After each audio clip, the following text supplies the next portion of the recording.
नीचे गिराने वाले लोग, एक नहीं अनेकों उदाहरण हैं जो इस बात को बताते हैं कि किस तरीके से इन लोगों ने प्रजातांत्रिक व्यवस्थाओं को चोट पहुंचाई है। ये सस्पेंड हुए हैं पार्लियामेंट के अंदर, कुर्सी पर चढ़ने का काम इन्होंने किया है, टेबल पर चढ़ने का काम इन्होंने किया है, पेपर फेंकने का काम इन्होंने किया है, पेपर संसदीय व्यवस्थाओं के कागजातों को फाड़ने का काम इन्होंने किया है। और ये संसदीय प्रणाली के मर्यादाओं के बारे में चर्चा करते हैं, ये हास्यास्पद है। मैं यहाँ ये भी कहना चाहता हूँ कि कांग्रेस पार्टी मुद्दे को भटकाना चाहती है।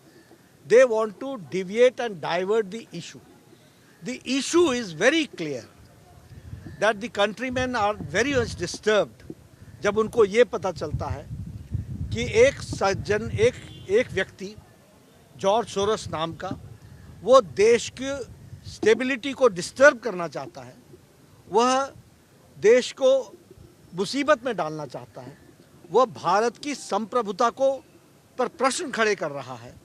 और सोनिया गांधी जी जो forum of the leaders of the Asia Pacific की को चेयरपर्सन है, जो फंडेड है जॉर्ज सोरोस से, उनका क्या संबंध है ये देश जानना चाह रहा है।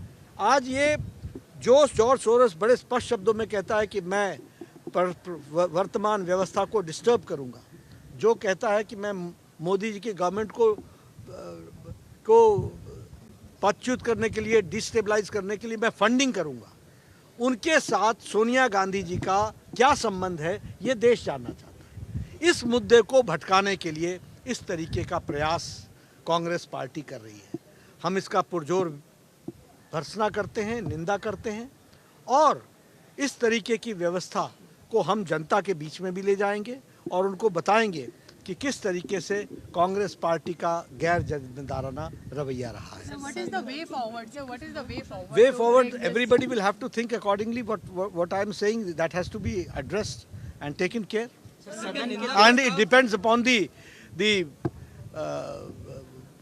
जैसे बुद्धिमत्ता कहेंगे, वो कांग्रेस पार्टी की बुद्धिमत्ता पर निर्भर करता है। सदन के दोनों सदनों में उनके कॉन्स्टिट्यूशन पर महत्वपूर्ण चर्चा होनी है। हाँ, कॉन्स्टिट्यूशन हम तो चाहते हैं, होगी, करेंगे चर्चा। सरकार निंदा प्रस्ताव लाने के लिए चर्चा कर रही है, क्या गवर्नमेंट इज मलिंग? देखिए, हमने भर्त्सना की है, हमने निंदा की है, और सब लोगों ने ताल ठोक करके यानी समर्थन किया है उसका, तो समर्थन ही है।